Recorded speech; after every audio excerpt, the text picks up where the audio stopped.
There will never be a point in your life where it's the right time to do a great thing. If you're waiting for that perfect moment, that perfect timing, it's not going to happen. You know what you have to do? You have to create the perfect time and the perfect opportunity and the perfect situation. So that a lot of people become comfortable. They stop growing. They stop wanting anything. They become satisfied. People getting ready to go to jobs that they don't like. Jobs that are making them sick. You see, when you're not pursuing your goal, you are literally committing spiritual suicide. When you have some goal out here that you're stretching for and reaching for that takes you out of your comfort zone, you'll find out some talents and abilities you have that you didn't know you have. When the messenger of misery visits you, what are you going to do? What will keep you in the game? There are things that you think you'll never need to know, that you may only need to know one time in your life, but that could save your life because you had that knowledge. Unless you attempt to do something beyond that which you've already mastered, you will never grow. What is it that you looked at some point in time and you decided that you couldn't do it, that you talked yourself out of it? If you're waiting on your next door neighbor to make it happen for you, it may not happen. If you're waiting on your mother or your father, they may be so ancient in their thinking that they don't understand this opportunity that you have. And if you're waiting on them, it may never get done. You don't beg average people to be phenomenal. You don't beg good people to be phenomenal. You just are phenomenal, and you will attract phenomenal. What reason can you remember that you can call on, that you can reach on, that can make you get back up? Find that reason. If you're not where you are, if you're not where you want to be, if you don't have what you want to have, if you're not where you think you should be at this particular place, it has nothing to do with the system, but it has everything to do with the fact that you're not making the sacrifice. I want you to make that dream become a reality, because if you don't, you will be working for somebody else to make their dreams become a reality. Everybody is against you or don't believe in you no more. And let me tell you something, that's a lonely feeling. It's a lonely feeling, particularly people that you're doing it for. Most people take their greatness, take their ideas to the graveyard with them.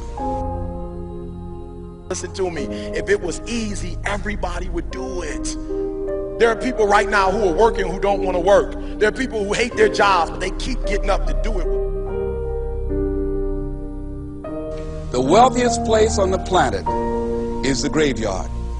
Because in the graveyard we will find inventions that we never ever were exposed to. Ideas, dreams that never became reality. Hopes and aspirations that were never acted upon. The question is, what are you going to do with your time? What drives you? And greatness is a lot of small things done well.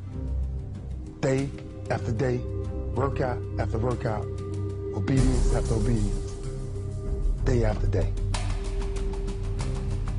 When things don't work out for you, when things happen that you could not anticipate, what are the reasons that you can think of that can keep you strong? You will never ever be successful until you turn your pain into greatness, until you allow your pain to push you from where you are to push you to where you need to be. Stop running from your pain and embrace your pain. Your pain is going to be a part of your prize, a part of your product. I challenge you to push yourself. See, it's easy to be on the bottom. It doesn't take any effort to be a loser. It doesn't take any motivation, any drive in order to stay down there on a low level. But it calls on everything in you. You have to harness your will to say, I'm going to challenge myself. I mean that what you did last week don't count. Today is the only important day. There are 86,400 seconds in a day, and how you use those are critical. You got 86,400 today, and what you do today is going to cement who you are. Nobody's going to talk about what you did last week. That the biggest enemy you have to deal with is yourself. There's an old African proverb that says, if there's no enemy within, the enemy outside can do us no harm. You have this opportunity of a lifetime. It means absolutely nothing if you don't take advantage of it in the lifetime of this opportunity. I got a saying that when life knocks you down, try and land on your back, because if you can look up, you can get up. If you want a thing bad enough to go out and fight for it, to work day and night for it, to give up your time, your peace, and your sleep for it, if all that you dream and scheme is about it, and life seems useless and worthless without it, see, it's time now. If you want to make this your decade, you've got to start saying yes to your life. You've got to start saying yes to your dreams, yes to your unfolding future, yes to your potential, as opposed to saying no. When you die, die on E. Leave no dream left behind, guys. Leave no opportunity left behind. When you leave this earth, accomplish every single thing you can accomplish. Listen to me, you're going to be here one day, but you'll never get here if you give up, if you give in, if you quit. And finally, guys, you got to want to succeed as bad as you want to breathe.